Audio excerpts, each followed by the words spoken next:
Remember Donkey Kong? I'd shower you with coconut cream pies.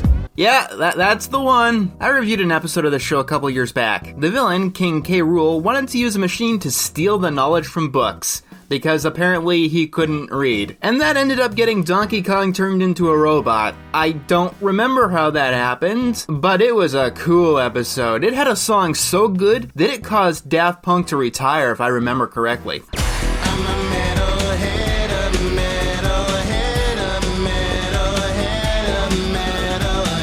I actually put Donkey Kong Country in my top 10 worst cartoons of the 90s list, but don't let that fool you, because Donkey Kong Country is probably the best cartoon of all time. Like, legit. And we need a really good episode to prove it. Come on, put a lip lock on me, Dixie.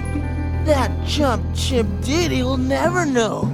Perfect. So this episode is called Kong for a Day, and it's great. You've probably heard it. It's my favorite episode, and I think this is the perfect episode to prove to you that Donkey Kong Country is one of the best cartoons of all time. I mean, the lip syncing on the show is absolutely bananas. Hey, I'm talking here! What a sorry excuse for a ruler! You're jealous, Green, cause you don't have a chance at being the future ruler. Yes, I know that I've seen foreign shows with better lip syncing, but they make this up with something that no other show in history has tried to do. Donkey Kong Country practices this revolutionary new technique called eye syncing, in where whenever anyone talks, the show makes sure that their eyes move in sync to their dialogue, like absolutely perfectly, like more than their lips. And if that wasn't enough, Donkey Kong Country took another step and also decided to master the art of ear syncing, which is especially apparent on Donkey Kong. Like, in all seriousness, while the lips almost never match what's being said, the ears and the eyes almost always do. What did I do, Dixie? I was just sitting here. And now you can't unsee it either. The show's great. So, when you walk into this episode, you're probably wondering what the context behind... Come on, put a lip lock on me, Dixie. That chump chip Diddy will never know. This is. Well, this episode is about a ceasefire between the Kongs and King K.Rool's army. This being Kongo Bongo's annual ceasefire, our annual love fest. Their holiday of unadulterated monkey love. Yes. If you don't think it's gross, I don't think it's gross. They asked their future leader, Donkey Kong, to give a speech. And if you... What if... I don't see what's wrong with this. This is what a leader's supposed to sound like, right? I'm American. I have a hard time telling. We'll make them think we are participating in the ceasefire. What I love so much about the show is that it pioneered the art of having close-ups so close to the camera that you could swear the models were being sucked into it. Anyway, the villains have a plan to make sure that Donkey Kong never rules, which involves getting Candy to trip on a banana peel. Just watch.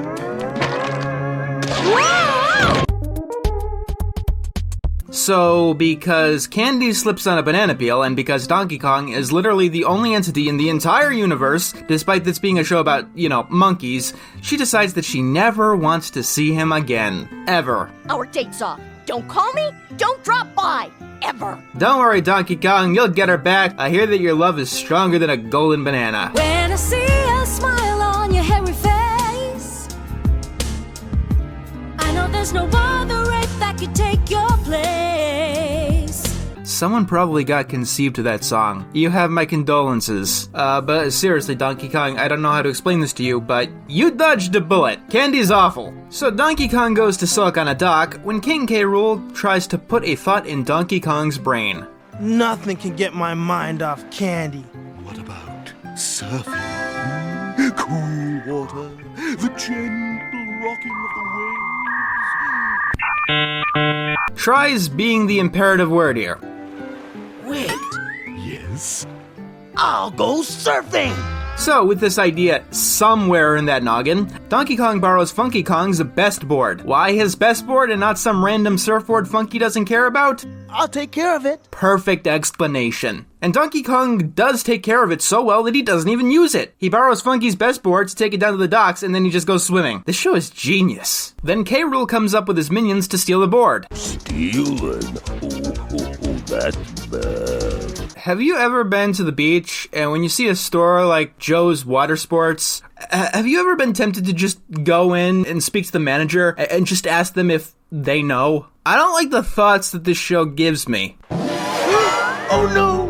Funky's soulmate!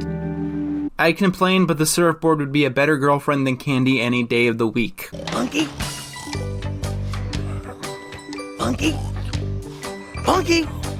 Wake up, man! You see, this is a brilliant artistic move to place a night filter over a day scene, even though you can clearly see that it is day because the sky is in the shot. I mean, it must be super influential because it went on to influence the perennial classic, the live action but not really Lion King. It wasn't my fault!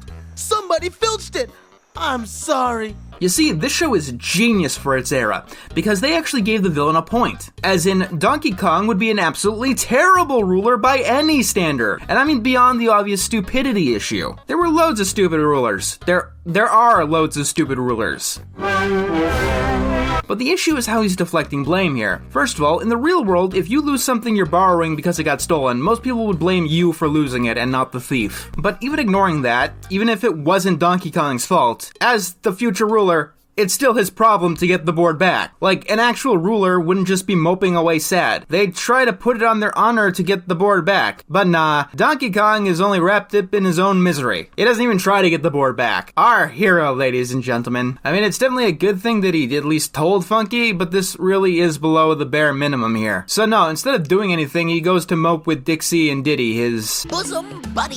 Me too! Never use that word again as long as you live, or I will hurt you. I own Donkey Kong Country on the Super Nintendo. I can do it. I hope you like getting gored by rhinos and falling off cliffs. I'll walk the rest of the way with my buddy Dix. Excuse me, what? I'll walk the rest of the way with my buddy Dix. One more time. My buddy.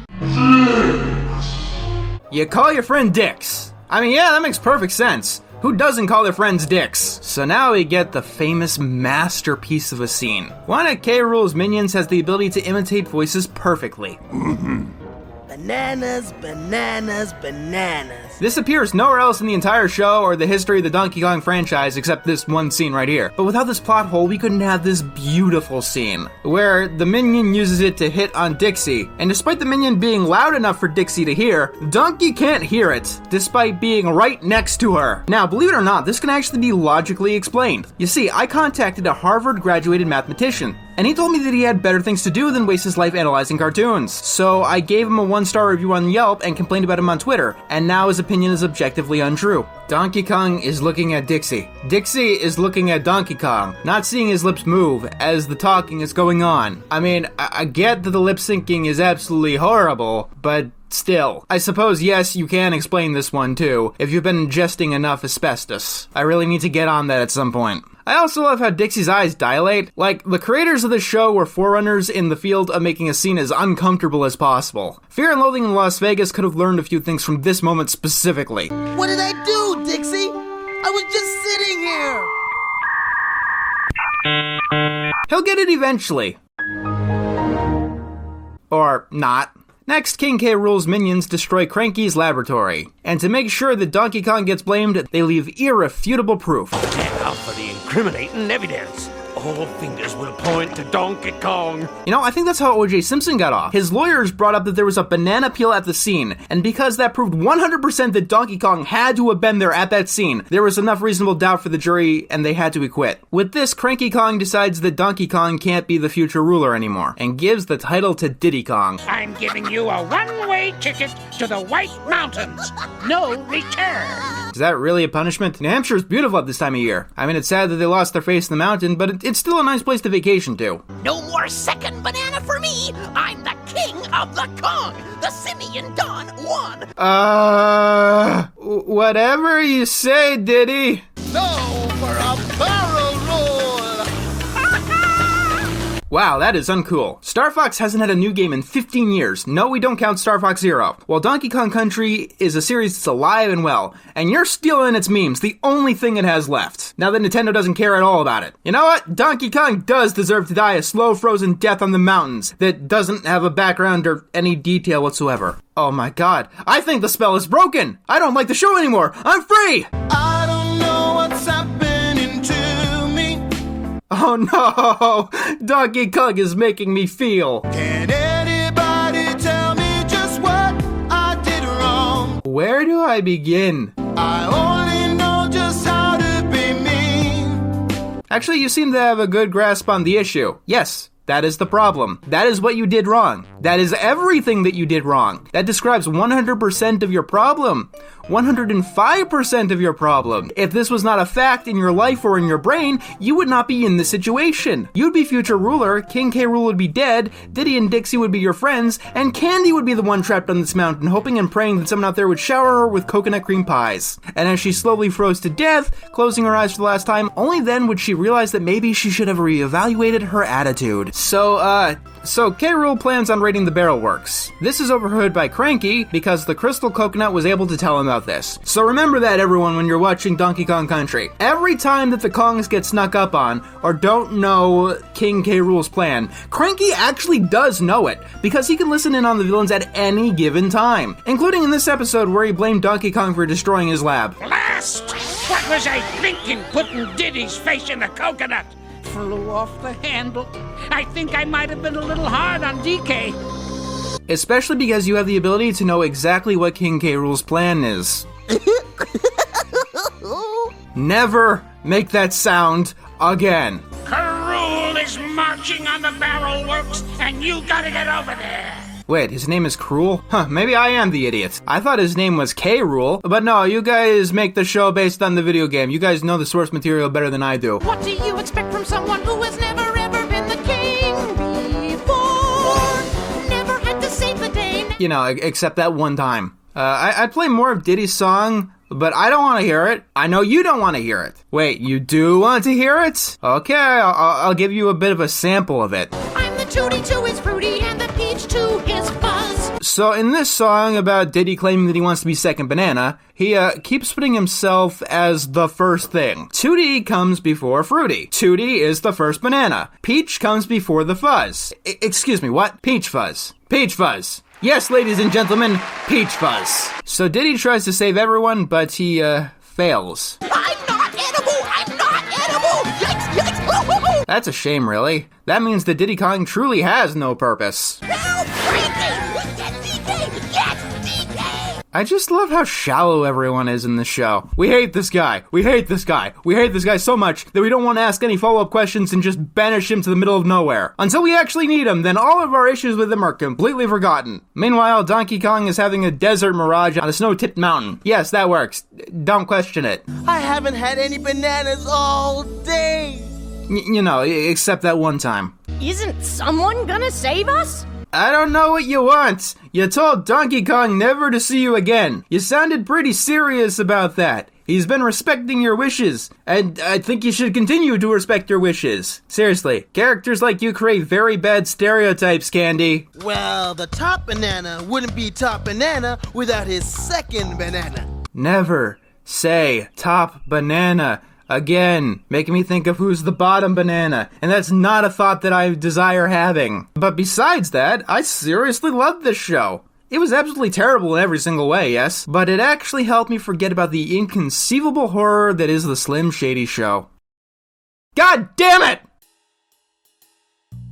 Hey, you've reached the end of the video. The names scrolling by right now are of all the wonderful patrons who donate to help keep this channel alive. If you'd like your name in the credits, head on over and make a donation yourself. Also, be sure to check out my Twitter, Instagram, and TikTok for exclusive content and previews of my upcoming videos. I also got a forum where you can discuss anything that has to do with my content and connect with the rest of the community. To find anything that I mentioned, just visit my link tree in the description down below. Lastly, be sure to subscribe, comment, and share this video with your friends. Oh, and thanks for watching.